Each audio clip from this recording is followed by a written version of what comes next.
हैं निशानेबाज और मैं हूं आपके साथ रिया। छत्तीसगढ़ के इतिहास का सबसे बड़ा शराब घोटाला अब अपने सबसे ताकतवर मोड़ पर पहुंच चुका है। पूर्व मुख्यमंत्री भूपेश बघेल के बेटे चैतन्य बघेल को लेकर ईओडब्ल्यू और ईडी ने ऐसे खुलासे किए जिन्होंने पूरे राजनीतिक सिस्टम को हिलाकर रख दिया।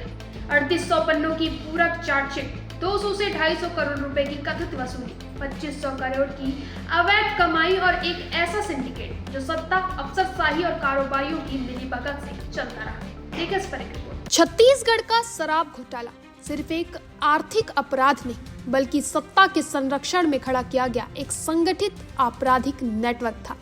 ईडी और ईओडब्ल्यू की जांच में यह साफ हुआ कि यह घोटाला किसी एक विभाग या अफसर तक सीमित नहीं था, बल्कि इससे मंत्री, आईएएस अधिकारी, आबकारी अफसर, कारोबारी और राजनीतिक संरक्षण शामिल था। ईओडब्ल्यू द्वारा दाखिल की गई 3800 पन्ने की पूरक चार्जशीट में दावा किया गया है कि इस पूरे सिंडिकेट के शीर्ष पर चैतन्य बघेल मौजूद थे। चार्जशीट के मुताबिक शराब घोटाले से उगाही गई रकम का बड़ा हिस्सा सीधे या परोक्ष रूप से चैतन्य बघेल तक पहुंचा। जांच एजेंसी का दावा है कि 200 से 250 करोड़ रुपए चैतन्य बघेल को सिंडिकेट के जरिए मिले हैं। यह रकम नगद, सेल कंपनियों और रियल एस्टेट निवेश के जरिए घुमाई गई ताकि उसे वैध संपत्ति के रूप में दिखाया जा सके। वहीं ईडी की जांच के अनुसार चैतन्य बघेल न सिर्फ इस अवैध रकम के प्राप्तकर्ता थे, बल्कि वही सिंडिकेट के कंट्रोलर और अंतिम निर्णय लेने वाले व्यक्ति भी थे। कलेक्शन कहां से होगा, किस चैनल से पैसा गुजरेगा और किसे कितना मिलेगा, इन सभी फैसलों में चैतन्य की भूमिका बताई गई है। वहीं इस घोटाले की शुरुआत डिस्टिलरी संचालकों से की गई अवैध उगाही से हुई। 2019 में प्रति पेटी 75 रुपए और बाद में 100 रुपए तक का कमीशन वसूला गया। डिस्टिलरी मालिकों को नुकसान न हो, इसके लिए शराब की कीमतें सरकारी टेंडर से बढ़ाई गई और ओवर बिलिंग की खुली छूट दी गई। वहीं घोटाले का दूसरा और सबसे खतरनाक हिस्सा था नकली होलोग्राम वाली शराब। डिस्टिलरी में तय मात्रा से ज्यादा शराब बनवाई गई, उस पर नकली होलोग्राम लगाए गए और सरकारी शराब दुकानों से ही बिक्री करवाई गई। इस फर्जीवाड़े के लिए होलोग्राम सप्लायर विधु गुप्ता को तैयार किया गया। खाली बोतलों की व्यवस्था अरविंद सिंह और अमित सिंह ने की। परिवहन, स्टॉक और बिक्री में आबकारी विभाग के अधिकारी और दुकान कर्मचारी शामिल किए गए। वहीं ईडी और एसीबी की जांच से सामने आया कि करीब 40 लाख पेटी अवैध शराब सरकारी दुकानों से बेची गई।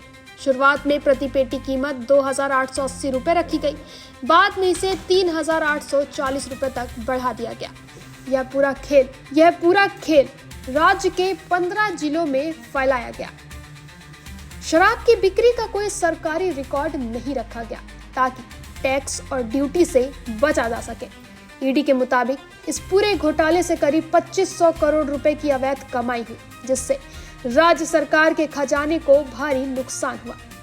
इस केस में पहले ही कई बड़ी गिरफ्तारियां भी हो चुकी हैं। पूर्व आईएएस अनिल टुटेजा, आबकारी एमडी एपी त्रिपाठी, कारोबारी अनवर ढेबर और पूर्व आबकारी मंत्री कवासी लखमा जेल जा चुके हैं। इनकी सैकड़ों करोड़ों की संपत्तियां अटैच की जा चुकी हैं।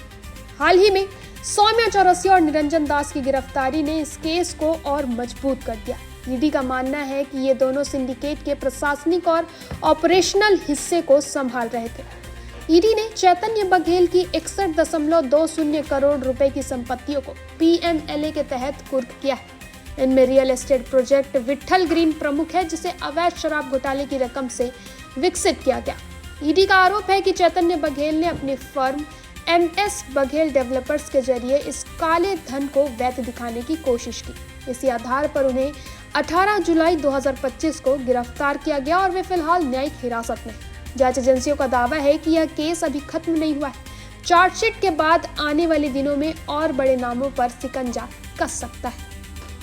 छत्तीसगढ़ का शराब घोटाला अब सिर्फ जांच का मामला नहीं रहा, यह सत्ता और सिस्टम की जवाबदेही का सवाल बन चुका है। ईओडब्ल्यू और ईडी की चार्जशीट ने साफ कर दिया है कि यह घोटाला नीचे से ऊपर तक फैला हुआ था। अब देखना होगा कि अदालत में यह केस किस मोड़ पर जाता है और क्या वाकई दोषियों को सजा मिलती है या फिर यह भी एक लंबी कानूनी लड़ाई बनकर रह जाएगा। फिलहाल इतना ही। आगे के अपडेट्स के लिए बने रहें निशानेबाज पर।